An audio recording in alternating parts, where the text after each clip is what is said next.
When it's not enthusiastically making electric pickups that customers don't actually want, and then backpedaling furiously on its recent and very public electric dreams, Ford kicks back and indulges its other great passion, which would be how to ruin car ownership comprehensively by turning driving into a nightmare dystopia of high-tech Orwellian intrusion, as one of its more recent patent applications proves.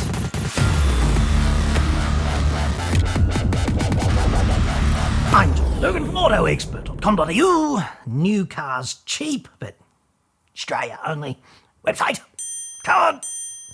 This just in from the US Federal Department of giving people exactly what they've always wanted and more.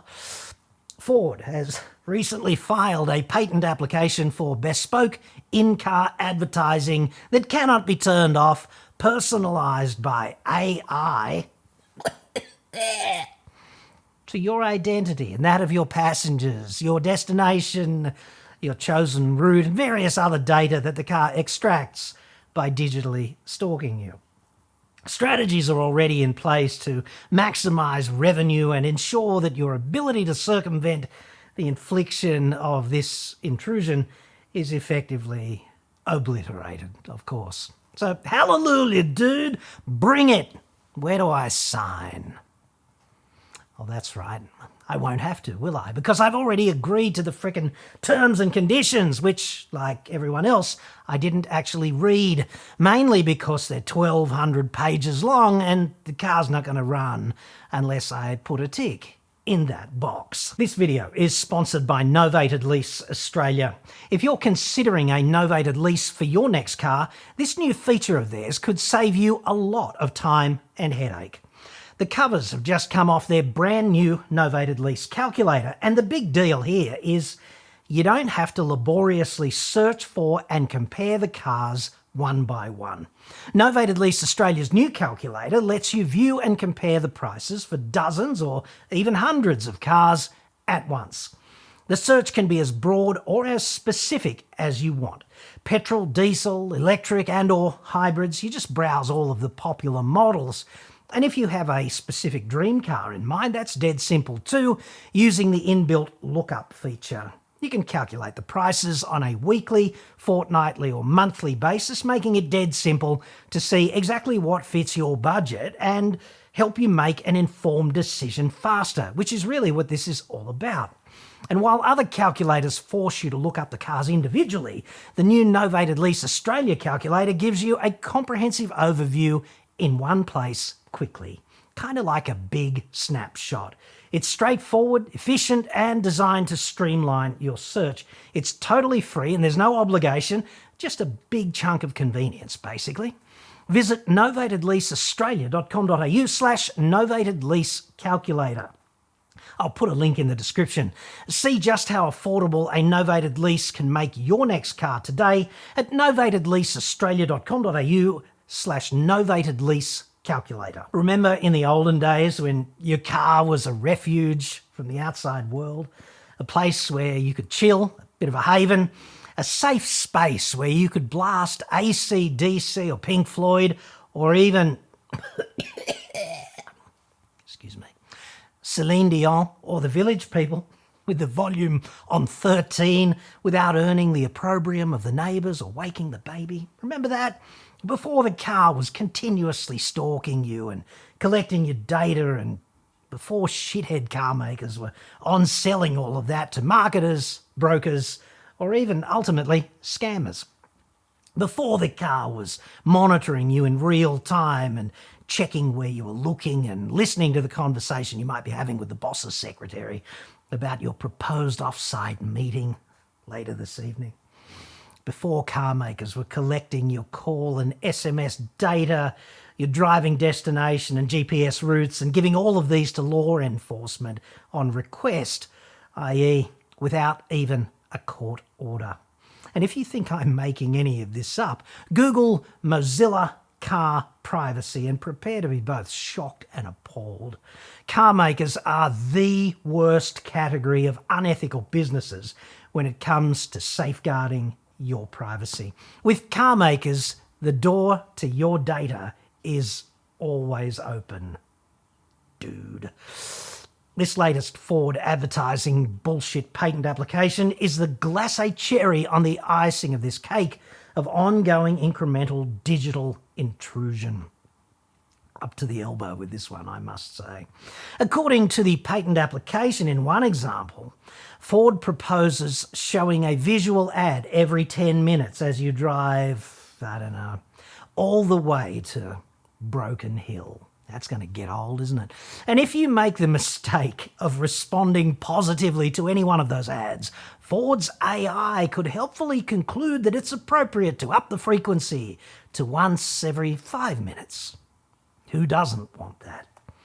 An ad for Sexyland Morphett Vale every 5 minutes while you're driving there from Sydney to Melbourne in a car that's already stalking you. Ford seems to be operating under the delusion that its AI can thread the needle of frustration and dissatisfaction that ads every 5 minutes for the term of your car ownership might otherwise cause, and strike a balance that will, it claims, intelligently schedule variable durations of ads with playing time, seeking to maximise company revenue while minimising the impact on user experience. Exactly, dude. AI to the rescue again. Is there anything it can't do? Making human life even more fulfilling, restricting your ability to control the banalities of your existence, and calling this process, ludicrously, a choice. The system might, Ford alleges, listen to your in-car conversations and helpfully insert ads into any conversational lull. This is, of course, utter brilliance, isn't it?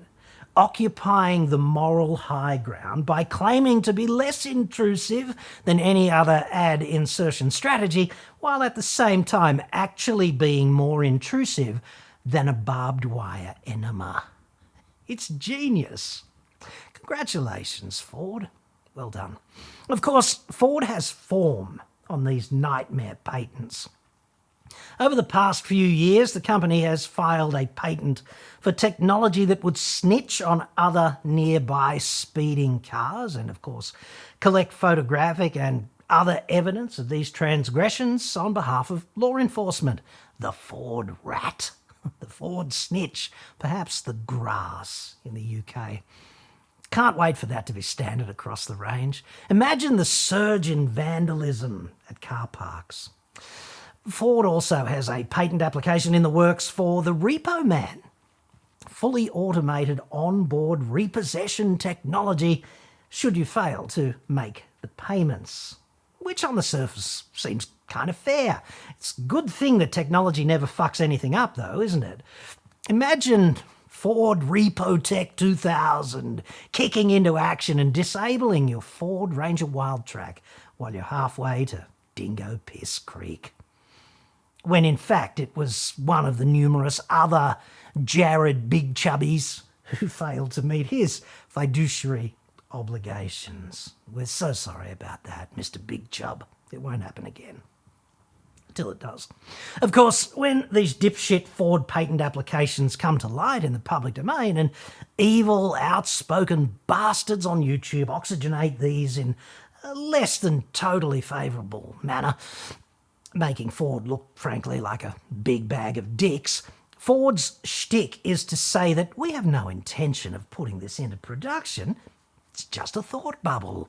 We have thought bubbles all the time. We love them. We apply for patents on the really good ones, just in case. We simply need to occupy the thought bubble high ground so that GM and Chrysler can't be bigger bags of dicks than us in the future, because we'd really hate that. Submitting patent applications is a normal part of any strong business, as the process protects new ideas and helps us build a robust portfolio of intellectual property. The ideas described within a patent application should not be viewed as an indication of our business or product plans. Yeah, of course, Quite. We file bullshit patent applications all the time because this is what intellectual property mainlining Viagra actually looks like. We want our IP properly engorged for years to come, dude, even though that's technically a medical emergency. We have no intention whatsoever of incorporating this Orwellian crap into our product or business plans. We just enjoy making this shit up and then making it ours, officially. So there's no suggestion that this will ever happen.